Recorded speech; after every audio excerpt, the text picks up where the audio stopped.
Oi pessoal, tudo bem com vocês? Espero que estejam todos bem.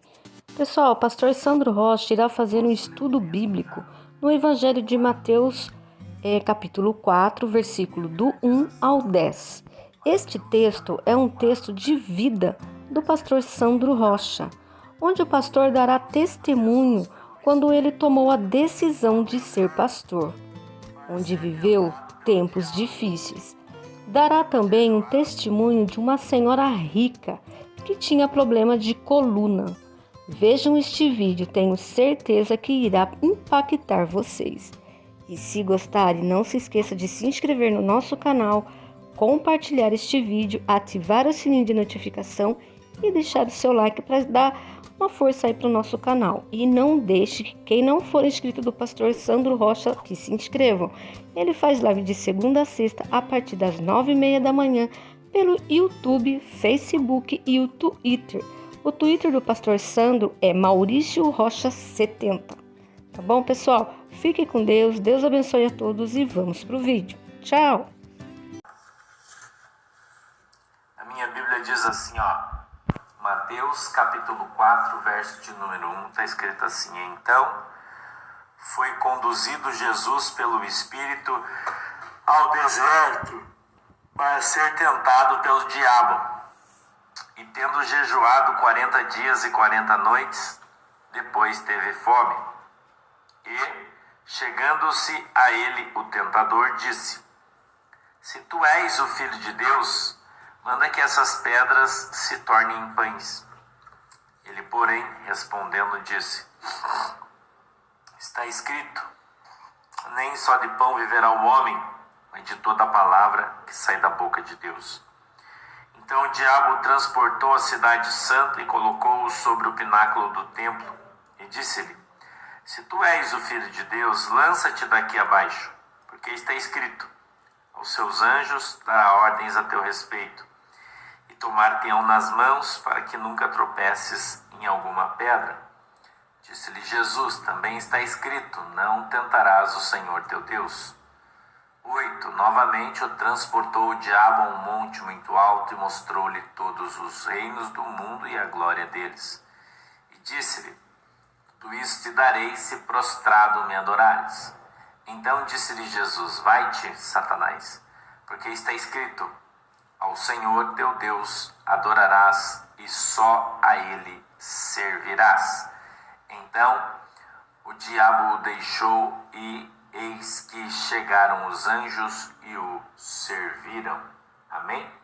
Deixe os seus olhinhos, incline a sua cabeça, que a gente vai orar. Pai do céu, em nome de Jesus, eu peço que o Senhor nos abençoe com a Tua presença, que a Tua mão, Senhor, poderosa, venha sobre as nossas vidas e o Senhor nos abençoe em nome de Jesus. Meu Deus, eu peço que o Senhor dê para nós o discernimento, o entendimento da Tua palavra, para que ela nos seja revelada, Senhor. O entendimento da Tua palavra, para que ela nos seja revelada, Senhor, de uma maneira simples, para que todos possamos entendê-la, compreendê-la, em nome de Jesus. Eu peço que o Senhor venha abrir os nossos olhos para que a gente veja, os nossos ouvidos para que ouçamos a Tua palavra. Quebranta, Senhor, o nosso coração para que tenhamos o entendimento e assim recebamos mais fé da Tua parte, em nome de Jesus. Amém. A epígrafe desse texto é a tentação de Jesus. Jesus, quando inicia seu ministério, ele vai às águas do Rio Jordão, ali é batizado por João Batista, ele tem 30 anos. A Bíblia diz que desce sobre ele uma pomba. E eu já ensinei você que a Bíblia não fala que é uma pomba branca, né? Eu já te ensinei isso, né? Desce sobre ele uma pomba, né? E ele então é impelido, ou seja, ele é levado pelo Espírito Santo para o deserto para ser tentado. Eu queria que você soubesse que muitas vezes a gente passa lutas e provas na nossa vida porque nós somos conduzidos a passar por isso. Somos levados, muitas vezes pelo Senhor, para que sejamos provados e então aprovados por Deus e para Deus. Ontem uma irmã mandou mensagem para mim, lá do Rio de Janeiro, perguntando por que Deus caiu na pilha do diabo contra Jó. Mas quando você vai ler a Bíblia e vai ler o texto de Jó, você vai aprender que Deus não pegou na pilha de ninguém. Eu vejo ali Deus incitando o diabo, porque quando Deus olha para Satanás, ele diz assim: tem visto meu servo Jó? Homem bom, reto, justo. Né? Então Jó foi provado por Deus, utilizando-se de Satanás. Jó foi posto na prova. Entendeu? Então, o diabo muitas vezes, ele é um meio. E Deus se utiliza desse meio para que eu e você cresçamos, para que a gente aprenda a lutar. É o famoso dano controlado. Deus permite que o diabo haja na tua vida, mas ele tem limite. Uma vez o Espírito Santo disse para mim que o diabo tinha permissão para tocar na nossa vida, nas nossas coisas, mas ele não tinha permissão para tocar na nossa vida. Nossa vida é só Deus que pode tirar ou dar. Mas muitas vezes Satanás tem permissão da parte de Deus para tocar nas nossas coisas. E tem gente que não aceita esse tipo de coisa, né? Quando tem seu carro roubado, um assalto, né? Ou às vezes dá um raio na casa da pessoa, queima tudo, todas as coisas que estão ligadas na tomada, e aí a pessoa fica questionando a Deus, dizendo: poxa, tem tantas casas de ímpio aqui, cai um raio bem na minha. Talvez, meu querido, você esteja sendo provado por Deus. Talvez, meu irmão, você esteja sendo amassado como barro nas mãos do oleiro. As coisas de Deus, muitas vezes, a gente não entende. Eu vou dizer uma coisa aqui para você, meu querido irmão, que nem todo mundo, ou praticamente ninguém, entende as coisas de Deus, a não ser que Deus nos explique. Quando você olha para mim, você acha que eu sou um extremo, profundo conhecedor da Bíblia, e eu sou mesmo. Mas as coisas espirituais, as coisas de Deus, às vezes Ele me mostra e eu não entendo, e se Ele não me der o discernimento, eu não sei o que é. Porque a nossa capacidade é muito pequena perto das ações de Deus. E a gente não consegue entender, às vezes, por que determinadas coisas acontecem. Mas quando elas passam da nossa vida, você percebe que aquilo deixou você muitas vezes mais forte. Aumentou a tua fé. Fez com que você melhorasse como ser humano, como pessoa, como crente. A gente muitas vezes não entende aquilo que o Senhor faz, mas Ele faz com um propósito. E quando esse propósito se cumpre, a gente olhando para trás, a gente percebe as coisas. Eu estava falando com a irmã Lulu, eu estava falando com a Patrícia, eu acho que era ontem. Oi, Patrícia. Bom dia, tudo bem no trabalho, hein? Tudo beleza? Eu estava conversando com a Patrícia ontem e eu estava falando para ela no alto da nossa idade. Hoje eu já estou com 52 anos. E talvez se nós pudéssemos voltar atrás na nossa vida. Muitas vezes nós talvez pensaríamos pelo menos 2 ou 3 vezes para fazer de novo algumas coisas que a gente fez. Eu não sei você, eu tenho muitos arrependimentos na minha vida. E não é frustração, não. Eu tenho arrependimentos muitas vezes por decisões que eu tomei. Eu poderia ter tomado decisões diferentes. talvez eu tivesse gerado consequências diferentes na minha vida. Eu não sei se você às vezes pensa nisso. Quando você pensa no teu trabalho e aí você lembra o dia que você escolheu a faculdade que você ia fazer, você não pensa nisso? Dizendo, puxa, se eu tivesse escolhido aquilo, porque você tinha a possibilidade, né? Você tinha a oportunidade de fazer outra coisa, mas você não quis. Não é?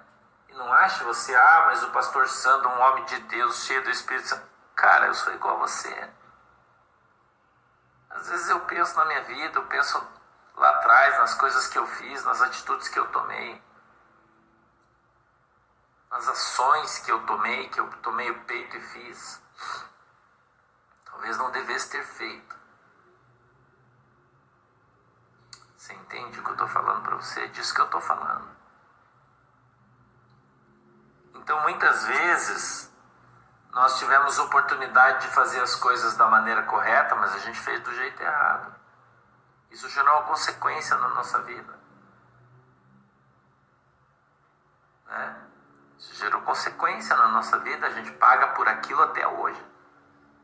E enquanto a gente não estiver nesse mundo aqui, nós vamos continuar pagando pelas ações que a gente fez errado lá atrás. Né? Mas isso não quer dizer que eu sou uma pessoa frustrada. Não. Entendeu? Não. Quando eu resolvi, Deus veio conversar comigo e me perguntou se eu queria ser pastor, porque Deus perguntou isso para mim. Uma noite em oração, um anjo do Senhor desceu na minha casa, eu vi ele na minha frente, como um homem grande, alto, com um vestido, né, uma batina grande, amarrada na cintura,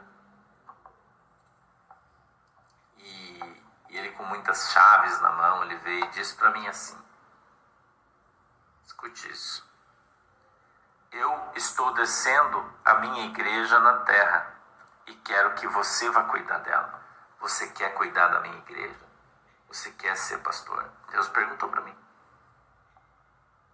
Eu era obreiro já há muitos anos na igreja, trabalhando, dirigindo igreja, tudo. Estava na Assembleia de Deus, hein? Ele disse, você quer ser pastor? Quer cuidar da minha igreja? Eu disse, sim senhor, eu quero. Ele disse, então vai e seja uma bênção.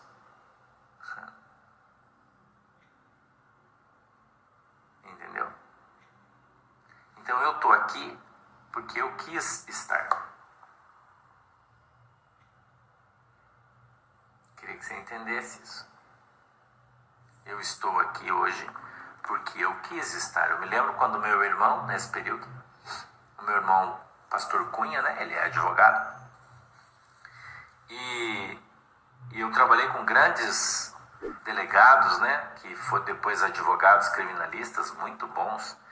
E eles diziam que a sabedoria, a inteligência que eu tinha, eu sempre fui um excelente profissional quando trabalhava no mundo. E eles diziam, você vai ser um excelente advogado. Você é um cara inteligente, pensa rápido, tem muito argumento. E o meu irmão me convidou, falou, Sandro, vamos fazer faculdade de Direito. Eu falei, não. Eu não tinha grana, né? Naquele tempo era devia da obra. Ele falou, não, eu vou pagar a faculdade. Eu vou pagar a faculdade. E nós vamos fazer junto. Você vai ter uma profissão muito legal, que você gosta. Eu falei, cara, eu não quero, porque eu conversei com Deus. E Deus perguntou para mim se eu queria ser pastor. E eu disse que queria. E eu vou dizer para você, eu sempre fui repreendido pelas pessoas próximas à minha vida por ter feito essa opção. Sabia? Porque todos os pastores que a gente conhecia até ali na nossa vida inteira eram muito pobres. muita dificuldade, muita luta. Todo mundo numa situação muito difícil. Então a gente olhava para a vida de todo mundo e sabia que a vida de um pastor era uma vida muito difícil, de muita luta, de abnegação, de sofrimento. E as pessoas diziam assim, não, você precisa continuar trabalhando, mas Deus falou para mim que era para mim sair do meu trabalho. Naquele tempo, eu era assessor parlamentar, naquele tempo, nesse tempo específico que eu estou te contando, porque eu já era crente há muitos anos. Eu era assessor parlamentar, tinha um cargo de comissão na Assembleia Legislativa aqui do Paraná, ganhava muito bem, tinha um bom carro. E o Senhor falou para mim, agora você vai sair do teu trabalho, do mundo, e você vai viver da minha igreja. Você vai ser sustentado pela viúva. Você já ouviu essa história? Quem sustenta o profeta é a viúva. Só que a nossa igreja, essa que você conhece hoje, a Igreja do Porto de Cristo, ela tinha acabado de começar. E a nossa igreja era só eu e a Manuela, porque nem a pastora Shirley não era convertida ainda, ela demorou alguns anos para se converter depois que eu comecei a igreja. Então era só eu e a Manuela. Comecei na garagem da minha casa, que era uma casa humilde, pequena ali em Curitiba. Não tinha janela na garagem, não tinha nada. A gente fez um púlpito de tábua de forro, eu e a Manuela fizemos. Imagina o estado que ficou. Como ficou muito feio, né? Porque a gente era muito ruim para fazer essas coisas. E a Manuela arrumou uma toalha, a gente colocou em cima uma toalha branca, colocamos na nossa garagem. Fizemos uns bancos de madeira, só nós dois. E começamos a igreja. Agora vai fazer 15 anos, né, filha? 15, acho que 15 anos. Nós vamos fazer agora, não sei se, acho que é 15 anos. A gente está fazendo esse ano. Ninguém. Eu não fui na casa de ninguém que era crente da Assembleia de Deus junto comigo, convidar para vir na minha igreja. Ninguém. Os diáconos da minha igreja, da Assembleia de Deus, passavam na frente da minha casa no dia que eu fazia culto. E tinha 4 ou 5 pessoas na minha garagem. E eles passavam em 4, 5 lá na frente, só para olhar para mim e dar risada. E eles diziam assim, ó, esse aí vai ser um pastor de... Eles contavam quantas pessoas tinham na minha garagem. Dizia assim, ó, 4, 5 crentes, eu sabia, porque eles falavam para os outros, as pessoas me contavam, né? E dizia assim, esse aí agora vai ser um pastor de 20 crentes, eu sei de uma igreja onde tinha mais de 1.500 membros, né? Fazia culto lá com a igreja cheia.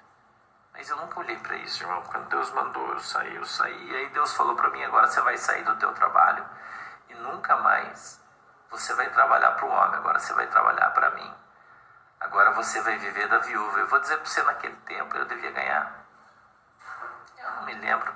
Agora, se eu falar um valor exato, eu vou estar mentindo, eu não me lembro, mas eu acho que devia ser uns 4.000, talvez, eu acho. 5.000, não me lembro bem. Mas era um cargo de comissão bom, de boa qualidade. Acho que era mais ou menos isso, 4.500, 5.000 reais, talvez. E a nossa igreja não entrava nada de dinheiro. Nada, a gente tinha acabado de começar. Não tinha dinheiro. Então eu saí de 5.000 para 0. Foi um tempo muito difícil. Muito difícil. E eu trabalhava muito, fazia muita visita. Orava muito. Ia para o monte todo dia porque tinha tempo, né? E a nossa igreja foi caminhando. Eu fui errando, caindo, levantando, errando, caindo, levantando. Aprendendo aqui, aprendendo ali, até que tinha um cara com uma igreja perto da minha casa, mas ele era cantor, e aí ele fazia culto só na quarta-feira, ele alugou uma salinha, ele fazia culto só na quarta-feira. Então a gente já tinha umas ovelhinhas, já entrava um dinheirinho de dízimo, um pouquinho ainda, mas entrava já. Então eu ajudava ele no aluguel e eu fazia culto no domingo na igreja dele. Então ele fazia na quarta, eu fazia no domingo, assim, a nossa igreja foi andando. De repente a nossa igreja começou a ter mais gente que a dele, ele ficou com ciúme e ele me tocou. Não deixou eu fazer. Num domingo, quando eu cheguei para fazer culto, a igreja estava fechada, ele tinha trocado a fechadura. E daí a gente fez o culto na minha casa, mas a gente já tinha uns 30 crentes, eu acho, talvez um pouco mais. Então eu saí ali pelo meu bairro, Deus abriu uma portinha num lugar que era um bar, né? Eu sempre tive um mistério com bar. Aluguei aquele lugar ali. E o dinheiro que eu pagava de aluguel, eu acho que era R$350 e entrava R$500 na igreja. E R$150 que sobrava era o dinheiro que eu vivia. Então a gente passou muita restrição durante muitos anos. Muita restrição durante muitos anos. Não foram poucos anos, irmãos, foram muitos. Mas a gente nunca desistiu. Eu nunca pensei em parar, abandonar a igreja, não, nunca. Nunca, nunca, nunca. Muitas vezes fui traído, fui abandonado, as pessoas viraram as costas e foram embora, mas Jesus sempre esteve comigo. E as pessoas próximas a mim diziam, viu, você não quis ser advogado? Você acha que eu não escutei isso muitas vezes? Olha aí, abandonou teu emprego, agora tua família está passando fome. Quantas vezes eu ouvi isso, irmão? Você é um irresponsável, você é vagabundo, não quer trabalhar. Entendeu? Quantas vezes eu ouvi isso? Muitos anos eu nunca desisti. Mesmo não tendo a menor perspectiva de dar certo. Porque todos que eu conhecia, todos os pastores que eu conhecia, sem nenhuma exceção, não davam certo, não ia para frente, não crescia, não prosperava. E aí os caras partiam pro roubo, né? Fazer campanha, tomar dinheiro, e eu cobrar. Eu nunca fiz isso. Nunca fiz isso. Eu me lembro uma vez que eu fui orar na casa de uma pessoa, a gente estava nesse lugarzinho ainda, pagando aluguel. Graças a Deus sempre paguei em dia, nunca fiquei devendo nada para ninguém. A nossa igreja nunca deveu nada para ninguém. Eu fui na casa de uma pessoa, a gente tinha uma pessoa da nossa igreja, ela era diarista, só tinha gente humilde na nossa igreja. E ela disse, pastor, você pode ir na casa da minha patroa orar, ela tem uma doença. E eu fui, era num bairro famoso de Curitiba. Eu tinha um Fusca, 1974, nesse tempo. E eu fui, coloquei R$10 de gasolina, contando as moedinhas. Eu lembro que a Manuela ia comigo no posto e dela ia com as mãos assim, enchia com as moedas, né? E a gente ia contando, porque naquele tempo você abastecia com moeda, né? E você ia abastecer. Então eu coloquei R$10 de gasolina para mim ir até o centro, mas o meu Fusca era 1.500, gastava uma gasolina miserável. E eu fui, e aquela litragem de gasolina que eu coloquei, que eu acho que dava 3 ou 4 litros, dava para mim ir. Talvez eu chegasse em casa. Talvez eu cheguei, eu não tinha nenhum dinheiro, só tinha aquele. Mas eu coloquei e fui. Cheguei lá, era um apartamento de um apartamento por andar, muito grande, uma mulher muito rica, uma senhora bem de idade. Né? Eu fui, tinha uma mesa farta de café, muito legal. Tinham muitas pessoas lá. Né? E ela tinha um problema na coluna. Eu já contei esse testemunho aqui para vocês, só que não assim, né?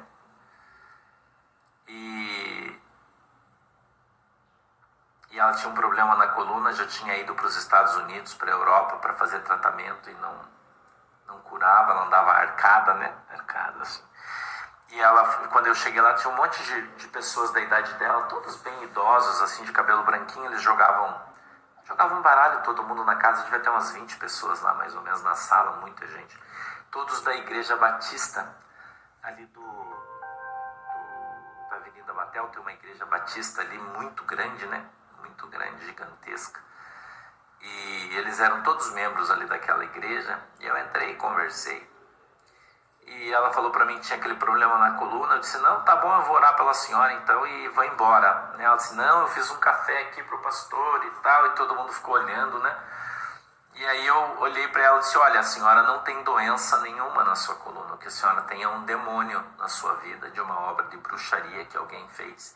E esse demônio está agarrado nas suas costas, ele não deixa a senhora desentortar, por isso que o médico não acha a doença que a senhora tem. Ela ficou me olhando, todo mundo ficou me olhando, ela devia ter uns 80 anos, mais ou menos, de cabelo branquinho, assim, de brinquinho, sabe? Uma pessoa muito, muito rica, né?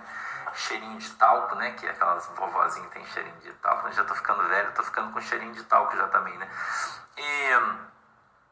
E eu disse, então eu vou orar pela senhora e isso aí vai resolver. Então ela disse, pois não, tal. Eu coloquei a mão na cabeça dela, repreendi aquele demônio, ela caiu endemoniada. se remexeu um pouquinho no chão, o demônio saiu, ela levantou, perfeita, desencurvada, né? Com as suas costas retinha, perfeitamente curada. Eu mandei ela se abaixar, ela se abaixou, amarrou seu sapato. Ela me disse que já fazia muitos anos que ela não conseguia amarrar o seu sapato, então agora ela amarrou o seu sapato, completamente liberta, né? Um demônio de baixa intensidade, vamos dizer assim, né? E a gente sentou para tomar café, ela ficou tão feliz, todo mundo chorou, todo mundo ficou muito feliz porque viu aquele milagre. Nunca, né? O pessoal da Igreja Batista nunca viu ninguém expulsar demônio, né? Eles não acreditam nessas coisas. E sentamos, conversamos, ela abriu a bolsa, uma bolsa bonita, chique, com talão de cheque do Banco Bamerindos. Veja como faz tempo isso. Bamerindos eu lembro como se fosse hoje. Né? Esse banco não existe faz muito tempo. E ela disse assim, quanto custou a tua vinda aqui? Com um talão de cheque na mão. Eu não tinha nem R$1 no meu bolso. Eu não tinha nem dinheiro para pôr gasolina para mim ir embora, irmão. Nem dinheiro para pôr gasolina para ir embora. Não tinha. E talvez a minha gasolina não desse para ir para casa. Eu disse, pus a mão em cima da mão dela, que ela estava com a mão assim no talão de cheque. Eu pus a mão em cima e disse, irmã, eu não quero seu dinheiro. Eu não vim aqui por causa do seu dinheiro. Eu não quero ir para o inferno. E ela ficou me olhando. Eu falei, pode guardar isso aí. A única coisa que a senhora vai me pagar é o café. Tomei café. E fui embora.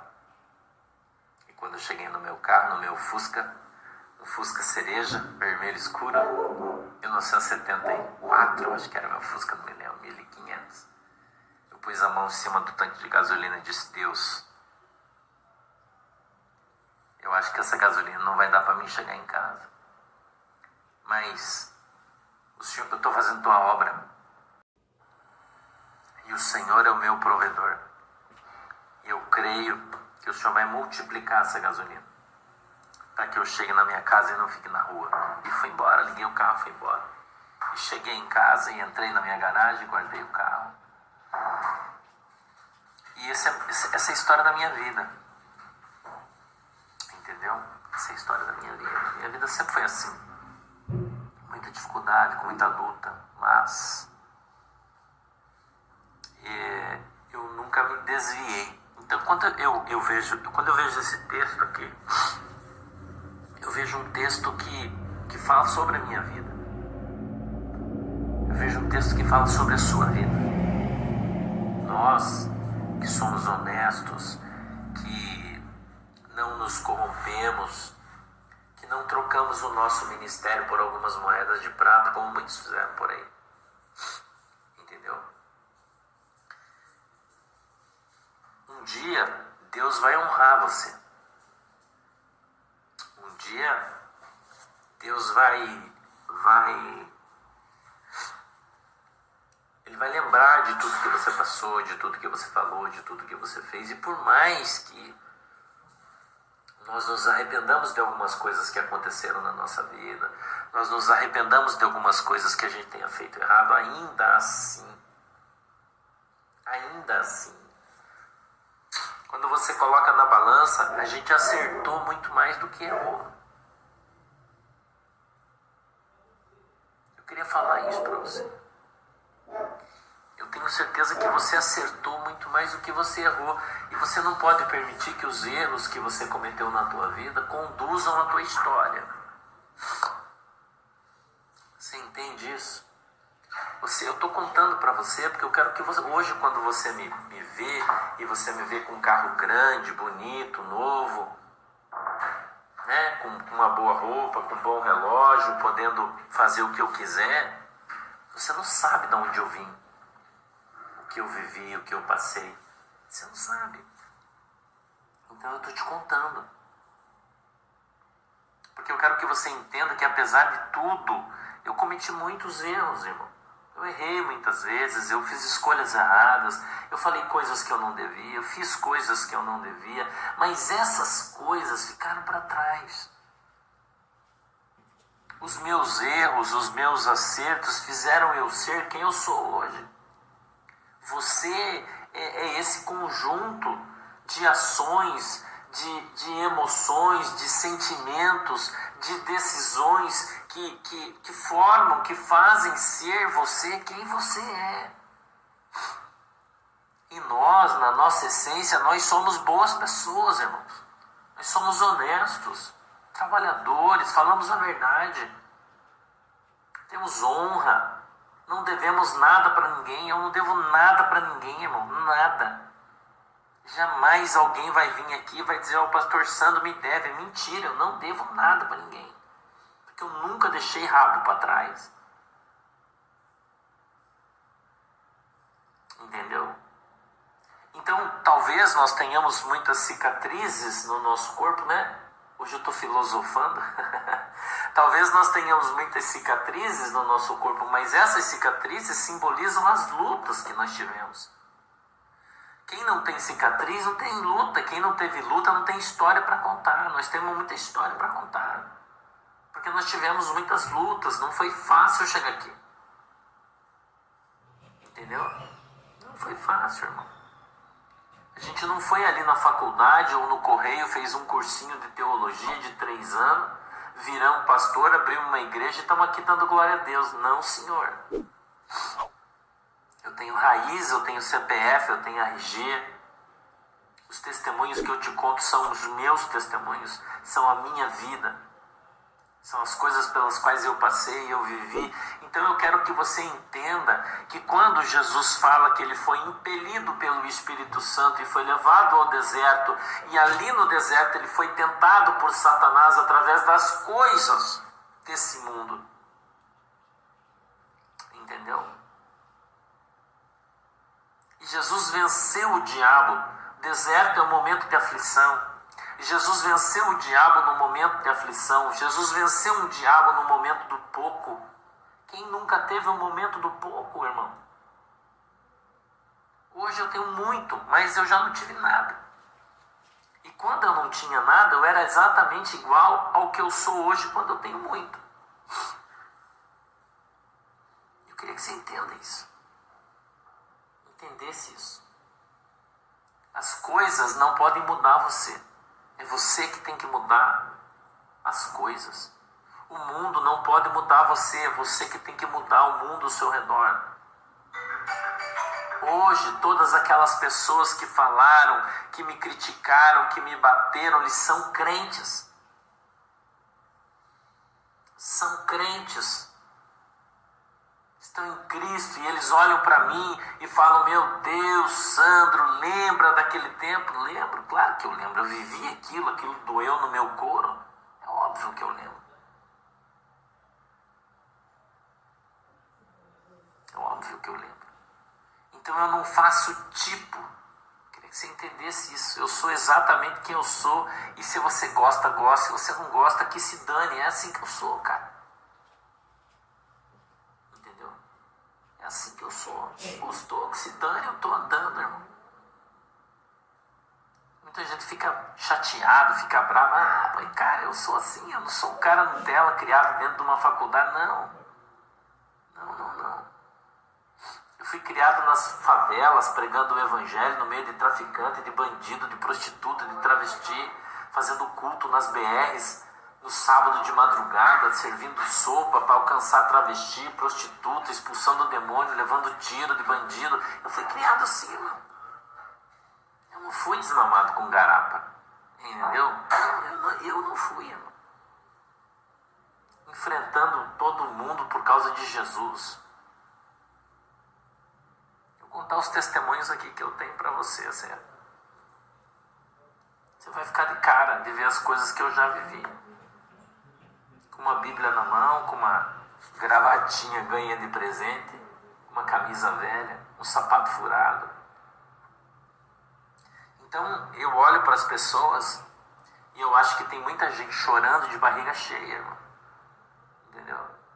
Tem muita gente reclamando de barriga cheia. Porque nós temos tudo. Você tem tudo. Você tem uma boa casa, você tem bons filhos, você tem um carro na tua garagem ou talvez uma bicicleta, não interessa. Eu nunca tive nada, irmão. Nada. Abri mão de tudo para servir Jesus.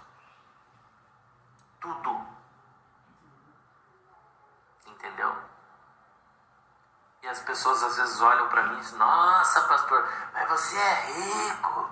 Sou, tenho Jesus. E eu falo isso para você. Você só precisa de Jesus. E o dia que Jesus quiser te abençoar, Ele vai te abençoar. O dia que Ele quiser derramar uma chuva de ouro sobre a tua vida, meu irmão, Ele vai derramar. Eu sou testemunha disso. O dia que Ele quiser virar as metralhadoras do céu para o seu lado, as metralhadoras da bênção, e começar a metralhar você com moedas de ouro, Ele vai fazer isso. Você não precisa correr atrás do dinheiro.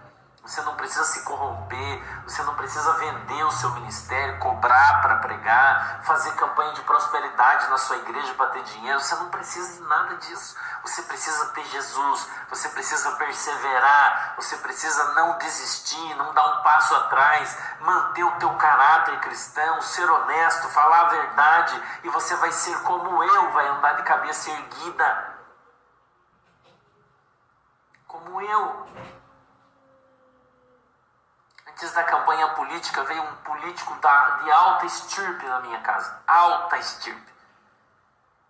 Um cara grande aqui na minha casa. E disse para mim, pastor, o que você precisa para você andar comigo? Eu disse, de você? Ele disse, sim. O que eu posso fazer por você? Eu disse, nada. Você não pode fazer nada. Ele disse, por quê? Eu disse, porque eu tenho tudo. Eu não preciso de você para nada. Jamais eu vou trocar aquilo que Jesus me deu por alguma coisa que você possa me dar. Ele ficou me olhando, falou, como assim? Eu disse, você acha que eu vou abandonar o meu cargo sendo o embaixador do céu para trocar por um cargo político? É isso que você acha? Eu sou embaixador de Jesus Cristo de Nazaré aqui nessa terra. Deus me levantou para pregar o Evangelho. Deus me deu o melhor da terra. Você acha que eu vou trocar por alguma coisa que o Senhor tem para me dar? Não, muito obrigado. Eu não quero. Você não tem nada que eu preciso. A no seu amor. Se o Senhor quiser ser meu amigo, mas é só na amizade. Outra coisa eu não quero.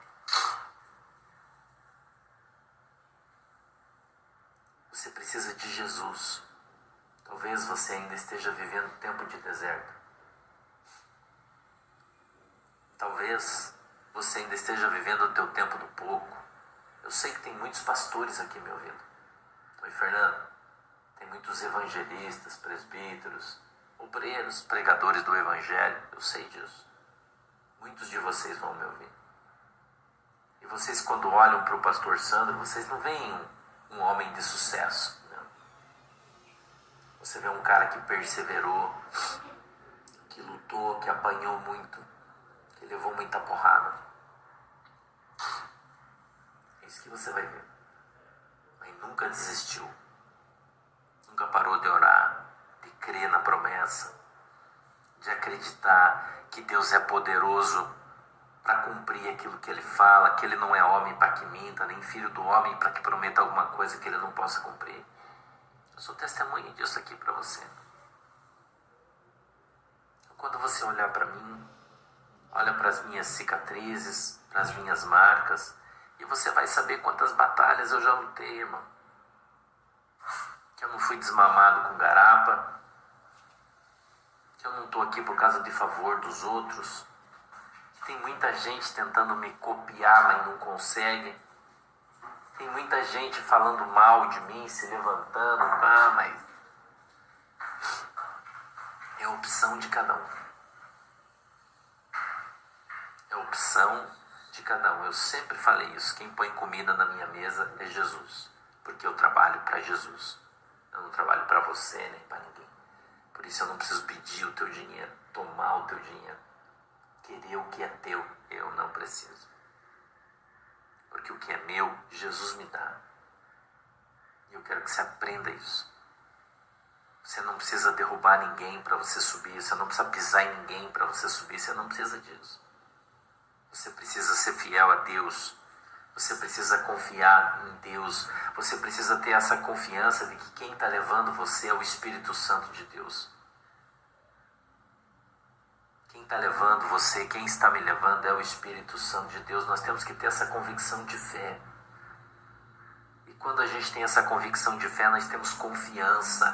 E quando nós confiamos, a gente vive em paz. Entendeu? A gente vive em paz, irmão. E você precisa viver em paz. Quem confia no Senhor é como os montes de Sião, nunca se abala. Porque você vive em paz. Porque a tua confiança vem de Deus. A tua crença está em Deus. O teu dormir, o teu levantar, Deus. Tudo é Deus na sua vida. Vivemos uma vida de reverência, de subserviência. Nosso pensamento de fato está cativo em Deus. Tudo que eu faço, Deus, eu vou... Qualquer coisa, Deus. Não é porque eu tenho dinheiro, eu posso comprar o que eu quiser que eu vou lá e compro. Não, eu oro, falo, Jesus, eu posso fazer isso. Jesus, eu posso fazer isso. Senhor, será que eu devo fazer aquilo? Esse é o segredo, irmão, para o seu sucesso, para a sua vitória, para que as coisas deem certo. Olhe para Jesus. Jesus foi provado. Jesus foi levado ao deserto para ser provado. Por que você não seria? Por que você não seria provado? Nós, irmãos, somos um conjunto de emoções, de ações, de escolhas que fizeram que nós fôssemos exatamente quem Deus queria que fôssemos. Nós não somos um conjunto de coincidências. Ah, isso aqui aconteceu. Não, eu não acredito em coincidência. Eu acredito em ação do Espírito Santo de Deus que se move na terra junto com os anjos do Senhor. E até mesmo quando eu estou dormindo, a Bíblia diz que eles estão trabalhando a meu favor. Então, quando nós estamos trabalhando na direção em que o Senhor nos colocou, todas as coisas vão cooperar para o bem, para que dê certo, para que as coisas aconteçam, porque nós estamos fazendo aquilo que Deus quer que nós façamos. Nós não escolhemos os lugares, nós não escolhemos as pessoas, nada disso. Nós só fazemos a vontade de Deus. Por que eu estou aqui, irmão?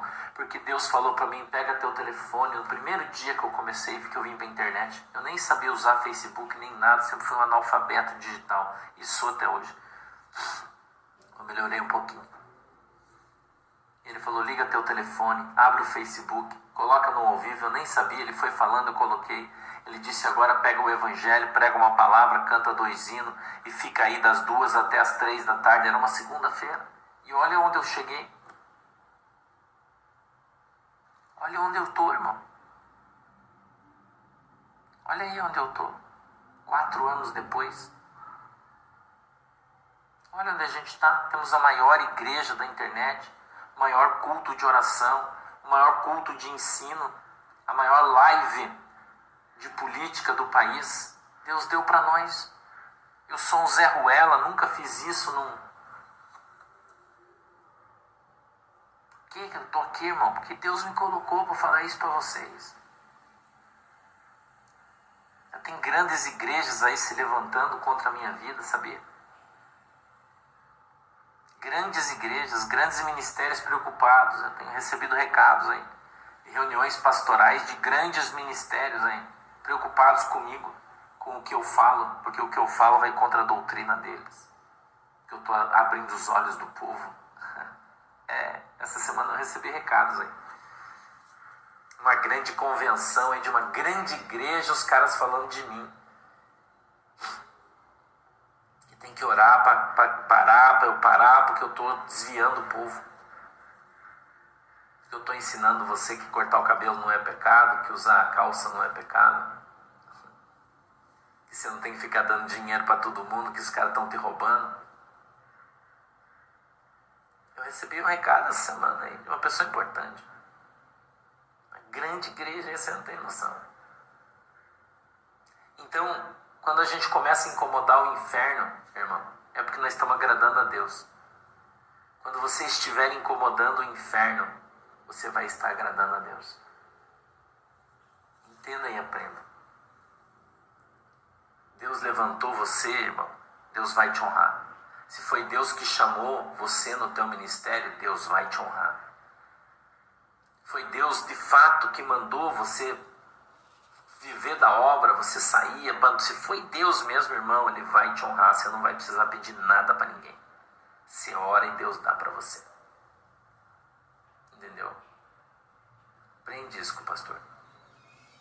Deus é fiel. Vamos orar? Feche seus olhos. Papai do céu, em nome de Jesus, eu peço que o Senhor abençoe o meu povo, abençoe a minha igreja, abençoe os meus amigos, os meus irmãos, obreiros que estão aqui comigo, cada um deles, trabalhadores do céu. Meu Deus, eu peço que o Senhor abençoe a vida dos teus filhos em nome de Jesus. Que a tua mão, Senhor, poderosa possa vir sobre a vida deles. E eles possam ser alcançados e abençoados no poder e na autoridade do nome de Jesus.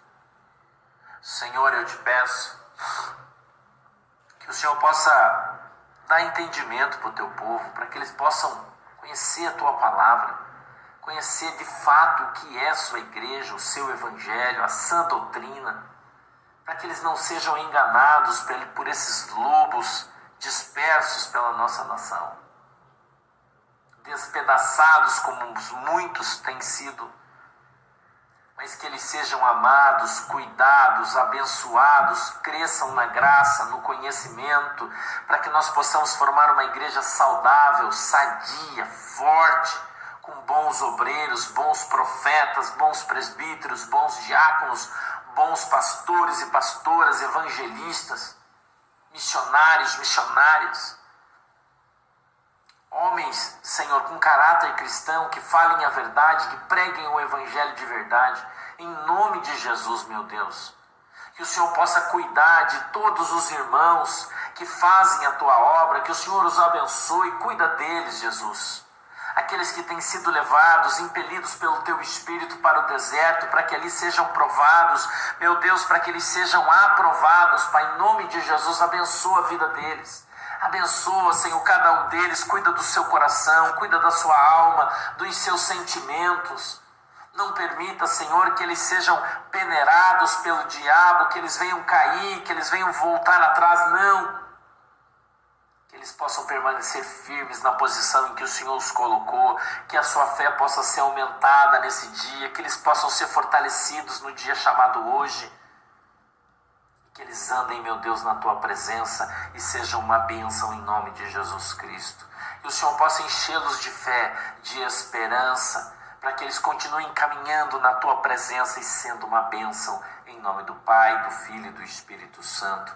Amém e amém. Beijo no teu coração, fica com Jesus.